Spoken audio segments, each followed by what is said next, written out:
Praise Lord. सभी को जय मसीह की। मैं परमेश्वर के नाम को बहुत धन्यवाद देना चाहूंगी कि परमेश्वर ने मुझे ये मौका दिया। और मैं जॉन्टी को भी थैंक यू कहना चाहूंगी कि उसने अपना मतलब वचन शेयर करने के लिए मौका दिया। और जो आज का मैं टॉपिक लेकर आई हूँ वो है पहचान, आइडेंटिफिकेशन। अगर हम देखा जाए तो इस दुनिया में सभी लोगों की पहचान होती है। जैसे कि अगर मुस्लिम लोगों को पहचानना है तो वो अपने बुरखे से पहचाने जाते कि हाँ, इसने बुरखा पहना है, इसने अपने सर पे टोपी पहना है तो ये मुस्लिम है। अगर कोई हिंदू कहा जाए तो उनकी भी एक अलग तरीका का उनका टीका वगैरह लगा होता है। तो वैसे उन लोग कैसा मतलब उनके उनकी कास्ट रहती है, उस तरीके से वो दिखाए जाते हैं। अगर लोग पूछते हैं कि हाँ नहीं क्रिश्चियन है तो कैसे पहचानेंगे, बोले तो गले में कोई क्रॉस डाला है तो हाँ बाबा ये बंदा जो है वो क्रिश्चियन है। बट ऐसा नहीं होता। पहचान सिर्फ दिखावटी नहीं होनी चाहिए, पहचान हमारे जो काम होते हैं उससे जानी जानी चाहिए।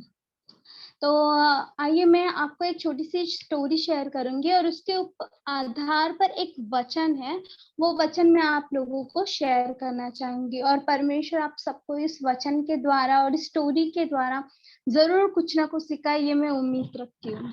तो स्टोरी कुछ इस तरीके से है कि एक आदमी रहता है और वो आदमी जो है एक राजा के पास जाता है काम मांगने के लिए। और वो राजा से कहता है कि राजा जी मुझे काम चाहिए आपके दरबार में। तो राजा कहता है कि मैं तेरे को किस बेसिस पे जॉब दूं, मतलब तेरे अंदर क्या क्वालिटीज है कि मैं तुझे जॉब दूं करके।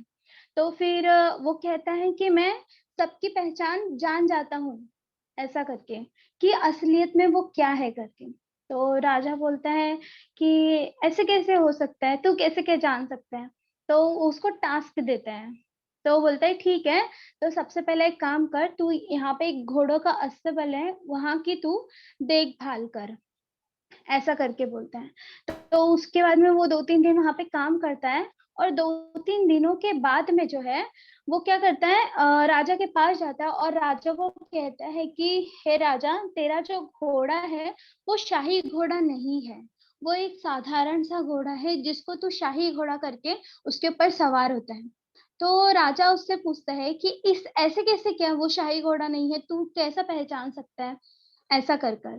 तो फिर राजा राजा से वो जो आदमी है वो क्या कहता है कि जब मैंने उसको देखा तो शाही घोड़े जो होते हैं वो क्या करते हैं, अपने सर को ऊंचा करके जो है वो खाना खाते हैं, जो घास देते हैं, चने देते हैं, जो भी देते हैं, वो अपने सर को ऊंचा करके खाते हैं।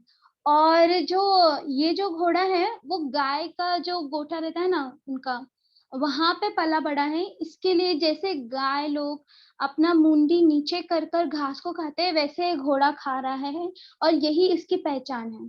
तो जो वो घोड़े की रखवाली कर रहा था, तो उससे राजा पूछता है क्या ये जो आदमी बोल रहा है वो सही है या नहीं करके। तो फिर वो आदमी क्या बोलता है, सही है राजा ये सही बात कह रहा है कि ये शाही घोड़ा नहीं है, ये एक साधारण सा घोड़ा है और इसको मैंने लेकर आया है करके। फिर इस तरीके से राजा उससे बहुत खुश होता है और कुछ जो होता है भेड़ बकरियां उसको दे देता है। उसके बाद क्या होता है कि राजा जो होता है उसकी पोस्टिंग बढ़ा देता है। वो क्या करता है, उसकी जो रानी होती है उसका मुलाजिम उसको बना देता है। वो कहते हैं कि अब से तू हमारी जो रानी है, वो जो भी तुझे आज्ञा देगी उसको तुझे पालन करना है, वो जो भी तुझे कहेगी उसको तुझे फॉलो अप करके उसकी जो भी मर्जी रहेगी उसको पूरा करना है। तो राजा बोलता, तो वो आदमी बोलते ठीक है चलेगा कोई बात नहीं। तो वो कुछ दिनों के बाद में, कुछ दिन उसकी मतलब सेवा करता है, सब कुछ करता है, और कुछ दिनों के बाद में फिर वो राजा के पास जाता है और कहता है कि राजा जी अगर मैं आपसे कुछ कहूँ तो आप बुरा तो नहीं मानोगे। तो राजा बोलते हैं कि नहीं मानूंगा, बोलो क्या हुआ, क्या बात है करके। तो फिर वो आदमी बोलते हैं कि जो जिसको आप रानी समझ रहे हो वो एक्चुअली जो है वो राजघराने से बिलोंग नहीं करती। तो राजा पूछते हैं कि तू इस तरीके से कैसी बातें कर सकता है, तुझे पता है कि इसके लिए तुझे मृत्यु दंड भी दिया जा सकता है। तो फिर वो जो रानी रहती है उसको वो बुलाता है और कहता है कि ये क्या बोल रहा है कि तुम जो है वो राजघराने से बिलोंग नहीं करती। तो फिर वो अपनी हकीकत बताती है कि सही है कि मैं राजघराने से बिलोंग नहीं करती हूँ। मैं एक दासी की लड़की थी, लेकिन जो है उस देश के राजा ने मुझे गोद ले लिया था, इसके लिए मैं रानी मतलब राजकुमारी कहलाई जा रही थी। फिर उसके बाद में उस राजा ने उस आदमी से पूछा कि तूने कैसे पहचाना कि वो रानी मतलब राजघराने से बिलोंग नहीं करती करके। तब उसने कहा कि राजा जी, अगर आप किसी राजघराने की राजकुमारी को देखोगे तो उसके अंदर एक अलग ही एटीट्यूड होता है, उसके अंदर एक अलग ही गर्व होता है, उसका उठना बैठने का तरीका बहुत ही अलग होता है, क्योंकि उसके रगों में वो खून दौड़ता रहता है। ऐसा तो राजा इस बात से भी बहुत खुश होता है और उसको और थोड़े बहुत भेड़ बकरी दे देता है।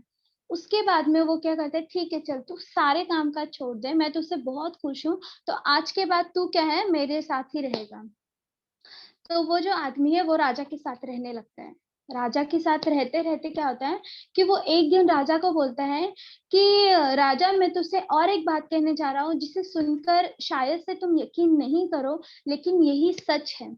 तो राजा पूछता है, ठीक है चल तू बोल, क्या बात तू कहना चाह रहा है, बोल तू करके। तो उसके बाद में राजा को वो बोलता है आदमी कि आपके अंदर जो खून दौड़ रहा है ना, वो किसी राजा का खून नहीं है।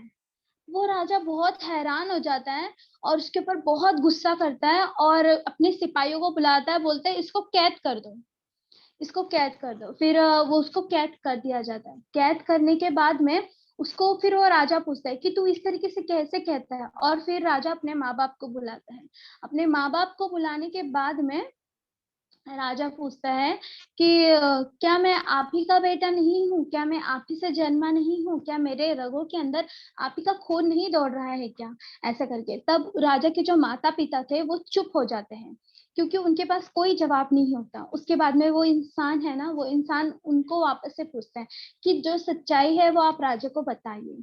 फिर राजा को जो उसके माता पिता थे वो कहते हैं कि सही, वो जो इंसान बोल रहा है वो सही है, तुम एक चरवाहा के बेटे हो और तुम हमारे बेटे नहीं हो, हमारी कोई संतान ही नहीं थी, और हमारा जो एक नौकर था उससे हमने तुम्हें गोद लिया था, इस तरीके से। फिर राजा बहुत ही आश्चर्यचकित हो जाता है और कहता है कि ये कैसे हो सकता है। और फिर उसके बाद में उस इंसान से राजा जो है पूछता है कि तुझे कैसे पता चला कि मतलब मेरे अंदर शाही खून नहीं दौड़ रहा है करके, मैं मतलब राजा का बेटा नहीं हूँ करके। उसके बाद में वो इंसान कहता है कि राजा, आप मैं जब से आया हूँ तब से आप जो है मुझे हमेशा भेड़ बकरी या कुछ ना कुछ ऐसे ही दिए जा रहे हो, लेकिन जो एक राजा होता है वो जब भी खुश होता है तो वो क्या करता है, सोने चांदी अपने गले के हार निकाल के दे देता है। तो इससे ही पहचाना जाता है कि तुम राजा के बेटे हो या नहीं हो करके। तो इस कहानी का तात्पर्य ये है कि हमारे अंदर क्या है और क्या नहीं है वो हमारे बिहेवियर से मतलब कि सामने वाले को पता चलेगा। इसके ऊपर एक वचन मैं आपको बताना चाहूंगी। इफिसियों की दूसरी पत्री, सॉरी, इफिसियों की पत्री दूसरा अध्याय, उसका 5वां वचन। जब हम अपराधों के कारण मरे हुए थे तो हमें मसीह के साथ जिलाया। Praise the Lord. पिता परमेश्वर के बच्चों, परमेश्वर का वचन कहता है कि हम पहले क्या थे, पापी थे। हम पहले क्या थे, अपराधों में घिरे हुए थे। हम पहले किसकी संतान कहलाते थे, जब हम पाप की संतान कहलाते थे। लेकिन जब हमारी जिंदगी में यीशु मसीह आए, जब उनको हमारे खातिर क्रूस पर चढ़ाया गया, जब वो हमारे खातिर मारे गए, गाड़े गए और फिर तीसरे दिन जी उठे, और जब हमारे जिंदगी में वो आए और हमने यीशु मसीह के नाम का बपतिस्मा लिया, तो वचन कहता है कि हम जो हो गए उसके पुत्र और पुत्रियां हो गए हैं। Praise the Lord.